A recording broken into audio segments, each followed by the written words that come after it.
yung concern. Short 3 tayo? Hindi ma'am, short 2, tower 3. Tower 3.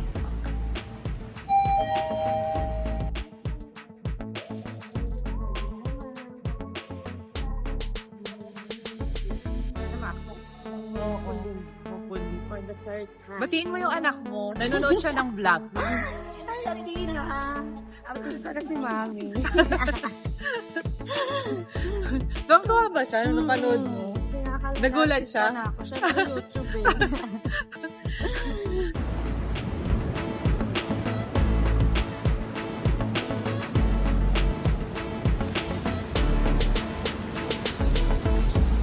Dahil Thursday ngayon, close yung pool na to for maintenance. Yan o.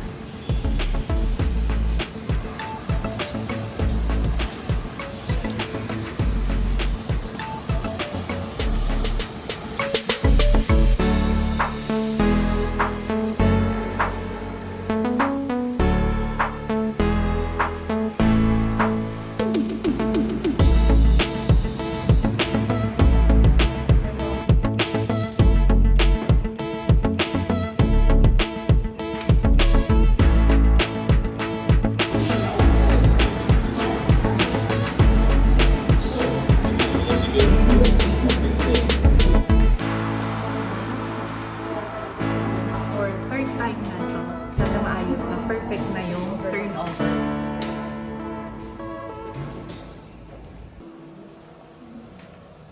Alin po? Ito, ma'am? Ito. Kitang-kita kasi yun eh.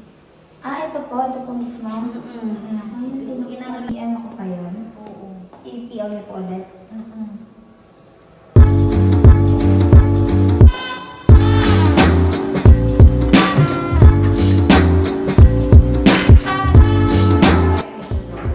Okay na to. Ito okay na rin. No? Okay na siya. Oo. Sa ano lang yan?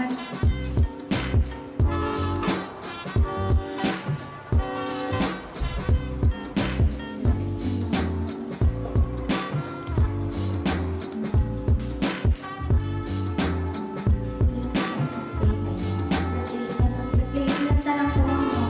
Hindi ba nila kayo? Picture na lang po, ma'am. Okay, Tin, para i-discuss sa inyo kapag nagpa-handle kayo sa amin, ano yung mga kailangan ninyong malaman. So, pupunta siya doon sa turnover lounge para mag-sign na hindi namin in-accept yung unit. And for punch list, dalawang major concern na lang yung kailangan na i-punch list.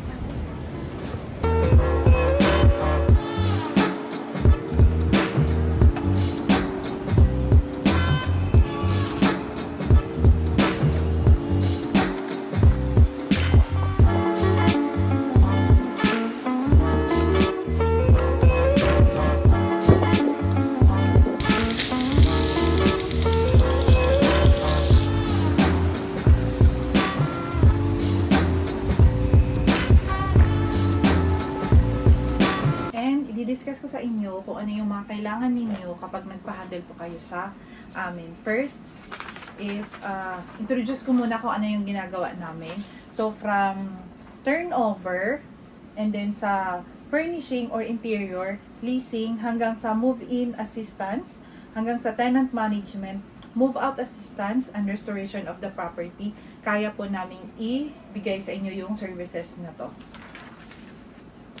Pagka isisend namin to, like for example, yung pre-assessment sa furnishing, kung ano yung mga kailangan ninyong, kung ano yung mga prefer ninyo sa furnishing. So, it's parang mix and match. If ever kung gusto nyo more on beige, or more on gray color na concept.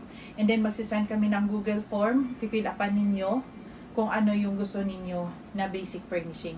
Yung sa Google form namin is basic furnishing lang siya from 160 to 200,000 na basic furnishing. Doon po, ang down payment is 100,000. Then, i-offset namin yung balance sa rent kapag naparent na po namin yung unit ninyo. And then, Then, magpapasign kami ng authority to manage. Yan. So, dito, sa docs na to, makikita ninyo lahat yung magiging scope of work namin as property management. Yan. So, if ever sa contract, ang contract ng tenant is between the owner and the tenant. Then, kami lang yung representative. So, isang contract, isang legit na contract po yun. Hindi po kami nagma-mark up or yung sinasabi na dalawa yung pinapasign na kontrata. Iba yung sa tenant, iba yung sa owner.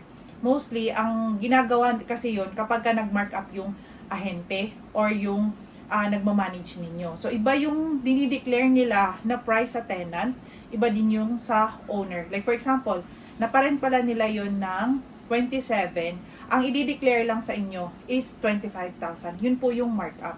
So, every month, may makukuha yung kausap ninyo na agent na 2,000 except dun sa commission nila. Sa amin, ang ginagawa namin is transparent sa owner. So, kumukuha kami ng 1-month commission for 1 year plus management fee. Yun po yung ginagawa namin. So, if ever, pagka kahit interviewin ninyo yung tenant, legit yung transaction and walang markup. And ito rin, isinisend namin to, unit information sa unit owner. So, lahat yan, fill upan ninyo. And then, ito yung magiging ipapasa sa admin para lahat ng information ninyo is meron na yung admin. Sinasabi nila meron na daw information sa SMDC. So, hindi po yun pinapasa ng SMDC sa admin. Mag-fill up po tayo ng bago para sa admin. And then, special power of attorney. Ito rin sinisend namin for the turnover. Ito yon. So, pifill upan lang ninyo. Iga-guide naman kayo ni Tin. Si Tin po yung sa basic furnishing natin na staff. Next, basic furnishing agreement. So, nandito rin po sa agreement nakalagay kung ano yung mga gagawin and yung kung saan magdi-deposit ng down payment. And sinama na rin namin yung mga prices sa email. So, if ever na interested po kayo, pwede ninyo kaming kontakin sa inquiry@talktoteamdale.com. Then, ito yung sa last. Ito naman ang special power of attorney para sa lease. So, naka-specific lang siya dito kung ano lang yung magiging task namin. More on rentals. So, hindi siya applicable kapag ibebenta yung unit ninyo. Kapag ibebenta yung unit ninyo, ibang SPA po yung i-issue ninyo sa amin. So, if ever po na meron kayong mga questions, just email us at inquiry@talktoteamdale.com. And then, pwede rin tayong mag-Zoom meeting para ma-discuss ko lahat sa inyo. After nun, pwede na ninyong ipahandle sa amin. Thank you and see you in my next vlog. I want to be there in